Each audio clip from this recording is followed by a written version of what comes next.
안녕하세요. 성경플러스입니다. 오늘은 예수님의 승천에 관한 말씀입니다. 예수님의 탄생과 십자가의 고난과 죽음, 그리고 부활은 많은 그리스도인들이 잘 알고 있으며 감사하며 기념하는 복음의 핵심 사건입니다. 그러나 그 다음 이어지는 예수님의 승천은 다소 소홀히 여겨지는 경우가 많이 있습니다. 그렇지만 예수님의 승천은 복음의 마침표가 아니라 구속사의 절정이며 성령 강림과 재림이라는 두 사건을 연결하는 중대한 전환점이라는 사실입니다. 예수님의 승천은 하나님의 구원 계획이 완성되었음을 보여주는 사건입니다. 승천은 성도들이 하늘을 바라보며 살아가야 할 삶의 방향을 제시하는 영적 나침반과 같은 의미를 지니고 있습니다. 성경에는 예수님의 승천을 직접적으로 언급하거나 설명하는 본문이 약 10회 정도가 기록이 되어 있습니다. 그 중에서 가장 명확한 성경 구절은 사도행전 1장 11절 말씀입니다. 갈릴리 사람들아 어찌하여 서서 하늘을 쳐다보느냐. 너희 가운데서 하늘로 올려지신 이 예수는 하늘로 가심을 본 그대로 오시리라 하였느니라. 예수님께서는 부활하신 이후 40일 동안 제자들과 함께 하시며 하나님 나라에 대하여 말씀하셨습니다. 그리고 마침내 감난산에서 제자들이 보는 가운데 하늘로 올라가셨습니다. 이 장면은 단순한 이별의 장면이 아닙니다. 이는 구속사역의 완성과 하나님의 영광으로의 복귀를 상징하는 사건입니다. 승천은 물리적 사건을 넘어서 하늘과 땅을 잇는 구속사의 경이로운 연결고리인 것입니다. 그렇다면 예수님의 승천이 가지고 있는 신학적 의미는 무엇일까요? 첫째, 구원사역의 완성입니다. 예수님은 십자가에서 죽으심으로 죄의 대가를 치르셨고 부활로 생명의 권세를 입증하셨습니다. 승천은 예수님이 하늘보좌에 오르심으로써 대제사장으로서의 사역을 마무리한 사건입니다. 히브리서 9장 24절 그리스도께서는 참것의 그림자인 손으로 만든 성소에 들어가지 아니하시고 바로 그 하늘에 들어가사 이제 우리를 위하여 하나님 앞에 나타나셨다고 말씀하고 있습니다. 둘째로 하나님 우편에 앉으심입니다.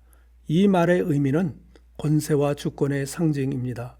이는 영광의 회복이요 온 우주를 통치하시는 만왕의 왕으로서 만물 위에 계시는 예수님의 주권적 통치를 의미하는 것입니다.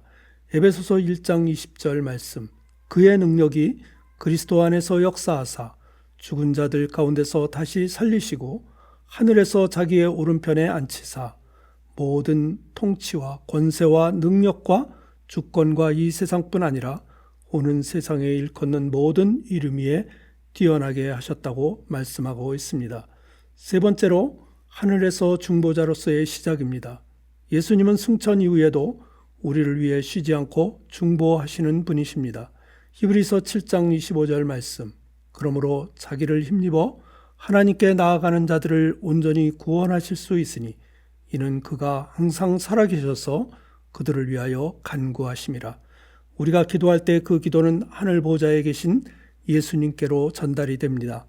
예수님은 하나님 앞에 우리의 기도를 대신 드리고 계시는 것입니다. 넷째로 성령 강림의 전제 조건입니다.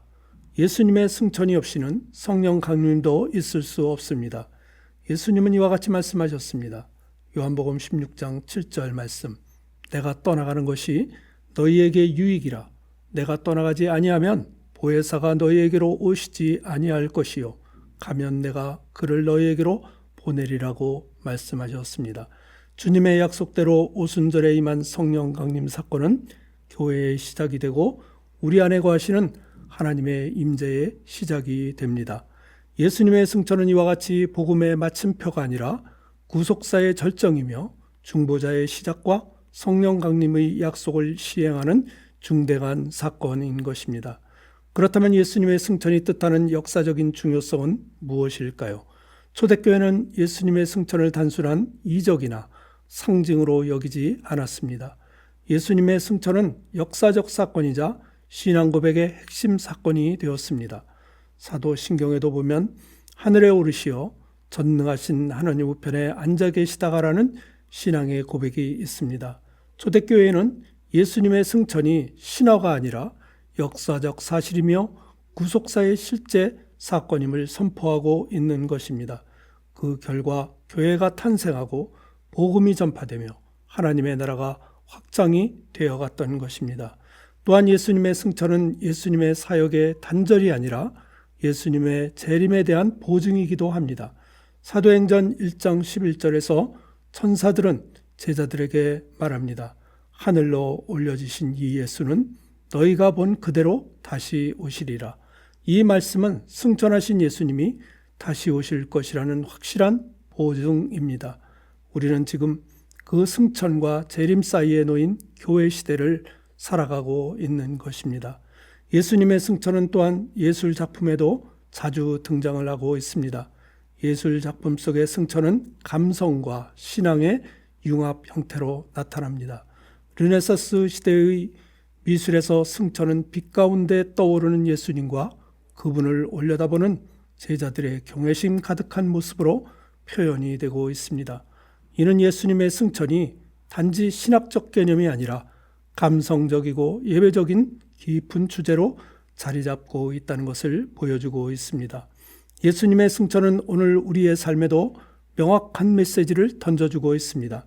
그것은 바로 우리의 정체성의 변화입니다. 사도 바울은 이렇게 말씀하고 있습니다. 빌립보서 3장 20절 우리의 시민권은 하늘에 있는지라 거기로부터 구원하는 자 곧 주 예수 그리스도를 기다린다고 말씀하고 있습니다.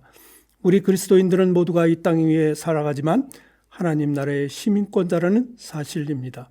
우리들은 거기로부터 우리를 구원하기 위해 오실 예수 그리스도를 기다리며 사는 자들입니다. 우리들은 이 세상의 가치에만 묶여 사는 존재가 아니라 위의 것을 향해 사는 존재라는 것입니다. 그러므로 우리들은 예수님이 계신 하늘 위를 바라보며 하나님 나라의 원리와 삶의 기준으로 오늘을 살아가야 합니다. 승천하신 주님은 우리에게 마지막 명령을 주셨습니다. 마태복음 28장 19절 20절 말씀입니다. 그러므로 너희는 가서 모든 민족을 제자로 삼아 아버지와 아들과 성령의 이름으로 세례를 베풀고 내가 너희에게 분부한 모든 것을 가르쳐 지키게 하라. 볼지어다 내가 세상 끝날까지 너희와 항상 함께 있으리라 하시니라. 하늘 위를 바라보는 자는 땅에서 그 사명을 감당해야 합니다. 그 사명을 다할 때까지 우리 주님께서 우리와 항상 함께하여 주실 것입니다. 예수님의 승천은 미래에 대한 확실한 소망을 주고 있습니다. 예수님은 하늘로 가셨기에 반드시 다시 오실 것입니다. 그리고 우리도 그분과 함께 그 영광에 참여하게 될 것입니다. 그러한 소망을 품고 하늘을 바라보며 땅에서 충성된 삶을 하루하루 살아가는 것이 바로 승천 신앙입니다. 예수님의 승천은 단지 하늘로 올라가신 사건이 아닙니다. 그분이 지금도 살아계시며 우리를 위해 중보하시고 다시 오실 영광의 왕이심을 보증하는 사건입니다. 그러므로 오늘도 우리는 비록 이 땅에 살아가지만 하늘을 바라보며 소망 중에 살아가야 합니다. 그리스도께서 계신 곳이 우리의 목적지이며 우리의 본향이기 때문입니다.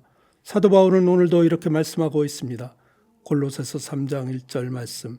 그러므로 너희가 그리스도와 함께 다시 살리심을 받았으면 위의 것을 찾으라. 거기는 그리스도께서 하나님 우편에 앉아 계시느니라. 예수님의 승천은 믿음의 완성이자 우리의 삶의 방향입니다.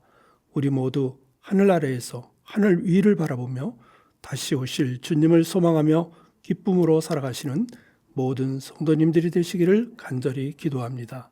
아멘.